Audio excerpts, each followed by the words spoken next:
the FA and several premiership football clubs. And Sheridan Bird is a Milan-based journalist and Serie A commentator who was at last night's match. Well, Sheridan, I'll start with you first. What was it like? I mean, was it as tortuous there as it was to watch over here? It was, because Italy, unusually for them, were making the play. They were being aggressive, they were being proactive, but the Swedish team had a plan and it was very effective. They packed out their defence and they just would not be knocked down. They built a yellow wall and Italy couldn't get through it or round it. And at the end of the match, it was numbness.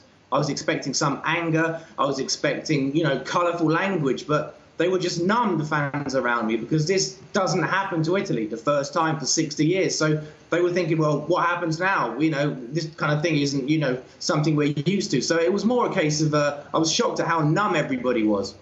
Are headlines like Apocalypse a bit overdoing it in a country that's had a couple of fatal earthquakes during the last decade?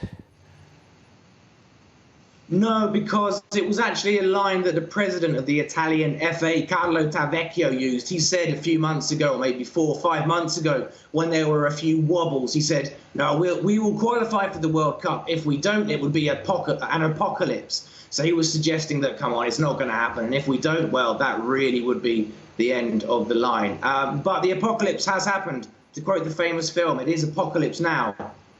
Well, Alex, let me bring you in at this point. I mean, how on earth did Italy get in this mess? They didn't play the qualification game properly. They had mixed results in proper tournaments. In the European Championships, they did well. In the last World Cup, they didn't. But they lost a lot of friendlies, which meant that they were relegated to Pool 2, which meant they had to play Spain. And as soon as they drew in Italy, they knew they were playing for a playoff place. They thought everything would be all right on the night. It wasn't. So, no Italy, no Netherlands, no Chile. I mean, what on earth is this going to do for FIFA's revenues? Three very big footballing nations missing. Yes. Well, a lot of the revenues are already in place because the main source of income is the broadcast revenues, and they are really organised some years in advance. You have to go back to 1998 for a poor World Cup, so FIFA are forecasting revenues at over 5 billion.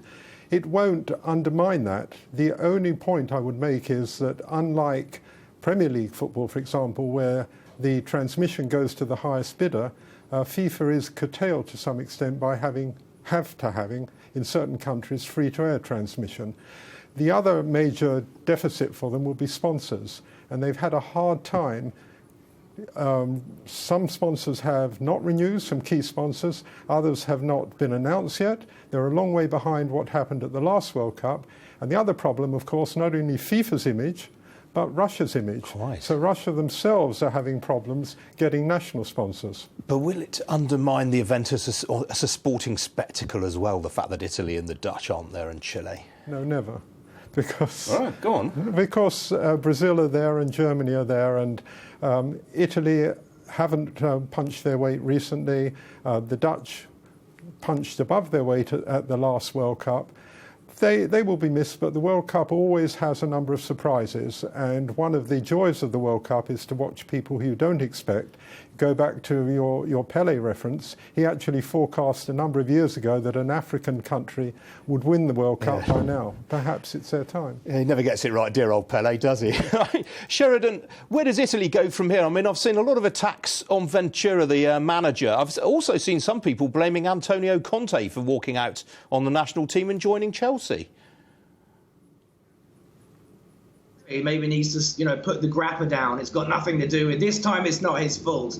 I just want to react to something Alex said. I think Italy will be missed at the World Cup. Not so much for what they do on the pitch, but the drama when they're at a tournament. It's so exciting. The drama, the complaining, the tension. They leave it to the last minute. So I agree that on the pitch they haven't been impressive in recent years. But what they do off the pitch is always fascinating because they love the drama. As for the future, obviously Ventura has to go, although he hasn't resigned yet. I think he's hoping for a payout. He's hoping to be fired because his contract runs until July. So he's got a contract. He's signed it in good faith. So I think he's waiting to actually be told to leave and given a payoff, which hasn't gone down massively well here with the fans.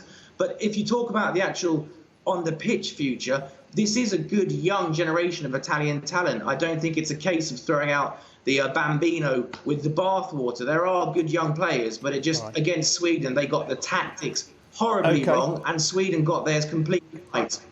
All right, Sheridan, last word to you, Alex. Who's going to win? Brazil or Germany. Brazil or playing it safe there, Alex, I must say. All right. They're the two best teams. All right, Alex Fynn, Sheridan Bird in Milan. Good to see you both. Thank you.